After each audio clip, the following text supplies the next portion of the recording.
Chers élèves, bonjour. Bienvenue dans la deuxième séance de notre chapitre, notre premier chapitre, les concepts de base de la science économique. Donc, on va essayer de commencer par un petit rappel, ce que nous avons vu la séance passée. On a commencé par ce que c'est l'économie, les origines du mot économie, la définition de la science économique. Puis après, on a parlé des besoins. Les besoins, c'est-à-dire ce sentiment de manque qu'on a. On a parlé des différentes classifications des besoins. Donc on a distingué entre les besoins physiologiques, les besoins primaires, ce qu'on appelle primaires ou physiologiques. On a parlé des besoins secondaires et on a parlé en troisième lieu des besoins tertiaires. Ça, c'était la première classification. Après, on a essayé de voir ensemble la pyramide de Maslow, dans laquelle il a essayé de distinguer entre les différents types de besoins. Il les a classés en 5 catégories. On a la première catégorie qui est des besoins, ce qu'on appelle les besoins de base, ou besoins physiologiques. Il les a appelés physiologiques, pourquoi? Parce qu'ils assurent la survie de l'être humain. On a après le deuxième niveau, le deuxième type de besoins, ce qu'on appelle les besoins de sécurité. C'est-à-dire, pourquoi sécurité? Parce que c'est un besoin de stabilité vraiment et de sécurité. On a le troisième niveau qui vient juste après. On a parlé des besoins d'appartenance. Appartenance, on a dit que c'est quoi les besoins d'appartenance? C'est le fait d'appartenir à un groupe ou à une entité. Et le quatrième type, c'était le besoin vraiment d'estime, c'est se sentir estimé. Et en dernier lieu, c'était les besoins d'accomplissement. Grosso modo, ça c'était vraiment l'objet de notre première séance. Et on a parlé de besoins, donc de l'activité économique et des besoins.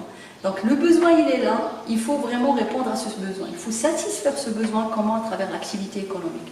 Donc aujourd'hui, on va essayer de voir vraiment comment on peut répondre, comment on peut satisfaire ce besoin et quels sont les types, ce qu'on appelle le comment, c'est-à-dire que c'est le bien qui nous permet vraiment de répondre à ce besoin et quelles sont les différentes classifications, les différents types de biens. Voilà, on va commencer par une petite définition et puis après on va essayer de voir les différentes classifications. Qu'est-ce que c'est un bien? Un bien est tout moyen utile permettant de satisfaire un besoin.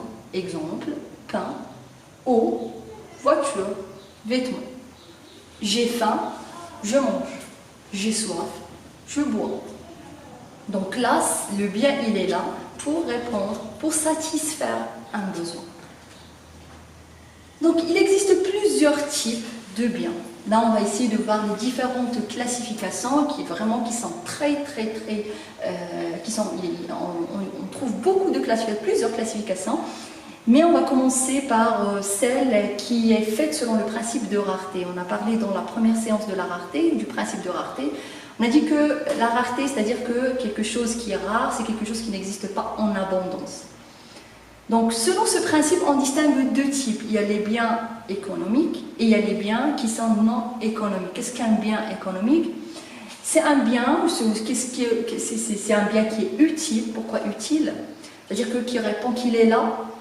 C'est pas rien que pour être là, mais pour répondre à un besoin qui existe. C'est-à-dire qui a une fonction. C'est un bien qui a une fonction et qui est là pour répondre à un besoin. La deuxième caractéristique, un bien ou les biens qui existent en quantité, ils sont économiques quand ils existent en quantité limitée. Ça, c'est le principe de rareté, car ils résultent d'une activité de production. Quand on parle de l'activité de production, c'est-à-dire il y a l'effort humain.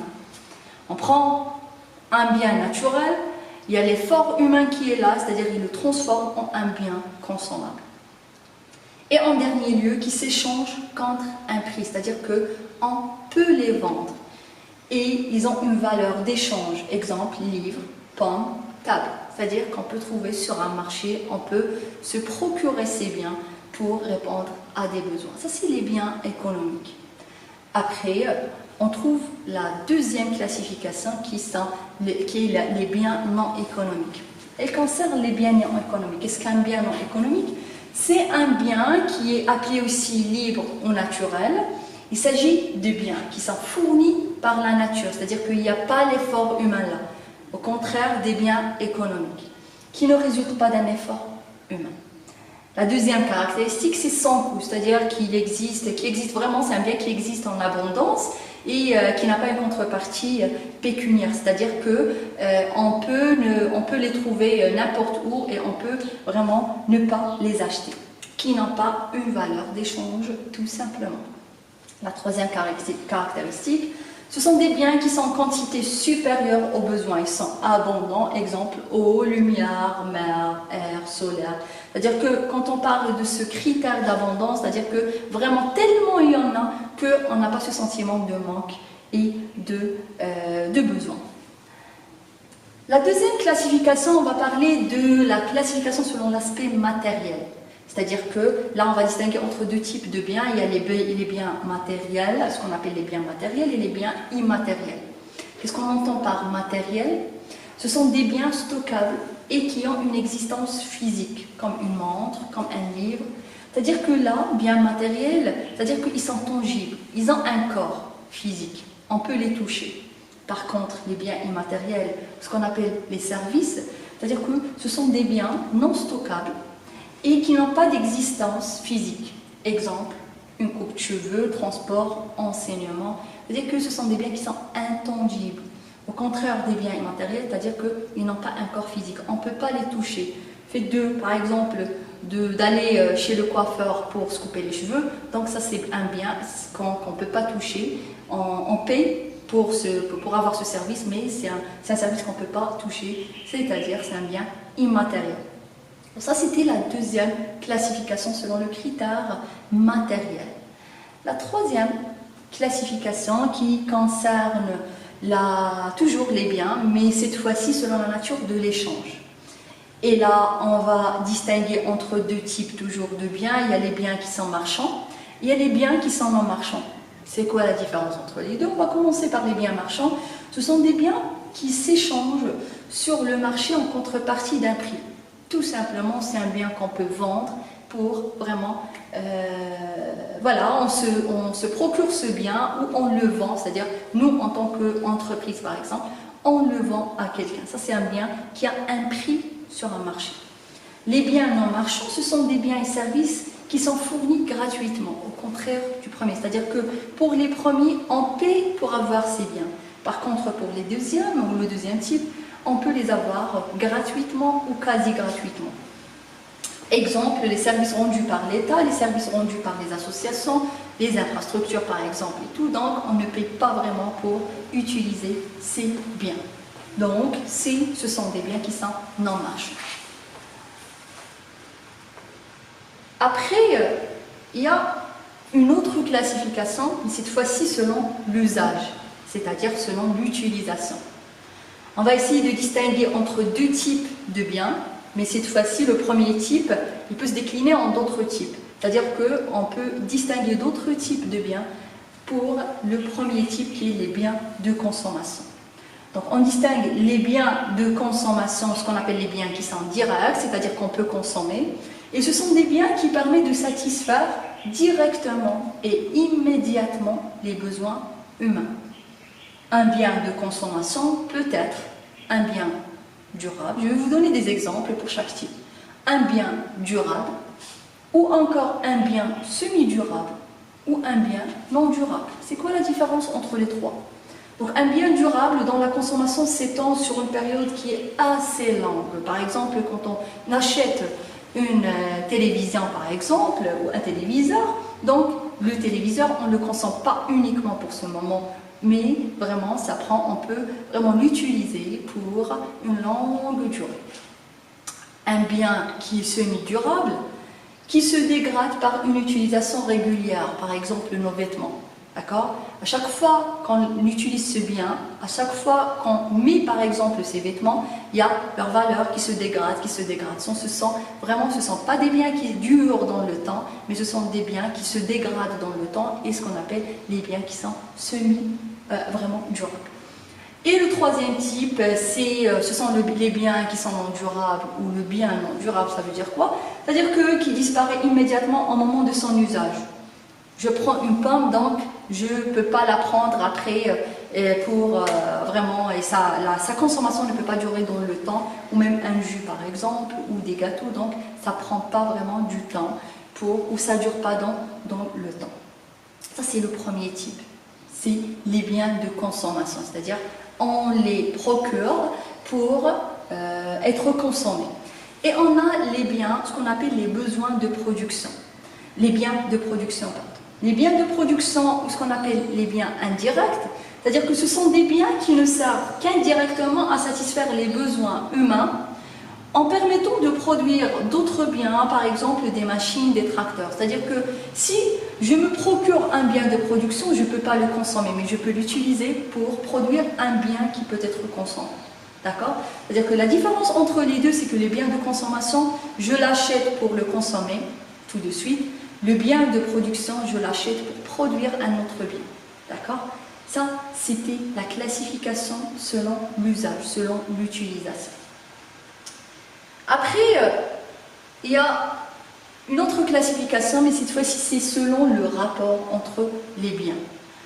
Et là, on distingue toujours deux types. Donc, il y a les biens qui sont complémentaires et les biens qui sont substituables. On va essayer de voir c'est quoi complémentaire, qu'est-ce que veut dire le mot complémentaire, qu'est-ce que veut dire le mot substituable, qu'on puisse vraiment comprendre la différence entre les deux types de biens. Les biens qui sont complémentaires, ce sont des biens qui se complètent, en quelque sorte, et qui sont difficiles à séparer.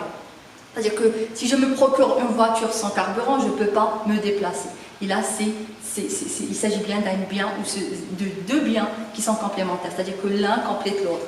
Si j'ai uniquement le carburant, je ne peux pas me déplacer. Si j'ai uniquement voiture, je ne peux pas me déplacer. Donc, ce sont deux biens qui se complètent, qui me donnent la possibilité de répondre à un besoin. Et on a les biens substituables, c'est-à-dire qu'on peut remplacer l'un par l'autre pour répondre à un besoin. Tout simplement substituer, c'est-à-dire remplacer. Les biens substituables ou concurrents, c'est-à-dire que ce sont des biens qui satisfont le même besoin et l'un peut remplacer l'autre, exemple le beurre et l'huile. Par exemple, la bicyclette et la voiture. Donc, soit je fais ça, soit j'utilise ça pour répondre à mon besoin, soit j'utilise ça pour répondre à mon besoin. Donc, c'est ce qui fait la différence entre complémentaires. On ne peut pas répondre à un besoin que si on a les deux ou les trois ou les X biens ensemble. Et les biens substituables, donc soit j'utilise le premier, soit j'utilise le deuxième. L'objectif, c'est de répondre à un besoin, donc les deux peuvent répondre à mon besoin. Après, on a la classification qui est selon le degré de transformation. Et là, on va essayer de définir c'est quoi les types de biens qu'on trouve dans cette classification. On distingue entre trois types de biens. On a le bien brut, on a le bien qui est semi-fini et on a le bien qui est fini. C'est quoi la différence entre les trois? Alors, le bien qui est brut, c'est un bien qui n'a pas été encore transformé. Exemple, le coton, le fer, le pétrole, le blé. Donc, je prends le blé, par exemple. Je prends le fer, je prends le pétrole, c'est-à-dire que je le prends directement de la nature. Et là, ça s'appelle un bien qui est brut. La deuxième étape, du blé, on peut avoir de la farine. La farine, là, c'est un bien qui est vraiment semi-fini. C'est-à-dire qu'il n'est pas encore fini, je ne peux pas consommer de la farine comme ça, mais elle va être transformée pour être consommée. C'est pour ça qu'on appelle le bien qui est semi-fini. C'est quoi un bien semi-fini? C'est un bien qui a été partiellement transformé et qui le sera encore. C'est-à-dire que ce n'est pas encore fini, mais je vais encore transformer le bien pour qu'il soit utilisé pour répondre à un besoin. Et ça, c'est l'exemple. Par exemple, on a l'exemple de fil de coton qui peut être utilisé pour fabriquer et produire des tissus en coton. On a par exemple une barre de fer, les caoutchoucs, la farine. Donc, ça, ce sont des biens qu'on ne peut pas consommer, qu'on ne peut pas utiliser immédiatement, mais qui peuvent être transformés, qui peuvent être utilisés pour produire d'autres biens, bien évidemment pour répondre à un besoin. Et le troisième type, c'est un bien qui est fini, un bien qu'on peut utiliser, qu'on peut consommer immédiatement. C'est un bien qui a été transformé et qui ne va pas plus l'être.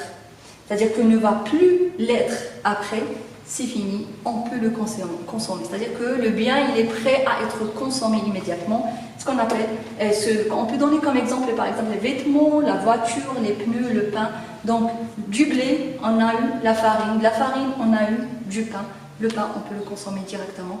et c'est ce qui fait d'un bien un bien fini, c'est-à-dire qu'il est prêt à être consommé par nous et par celui qui a vraiment ce sentiment de manque et de besoin.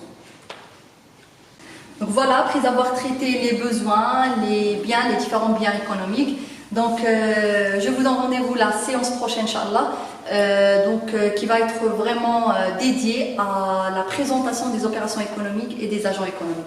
Je vous remercie et à bientôt.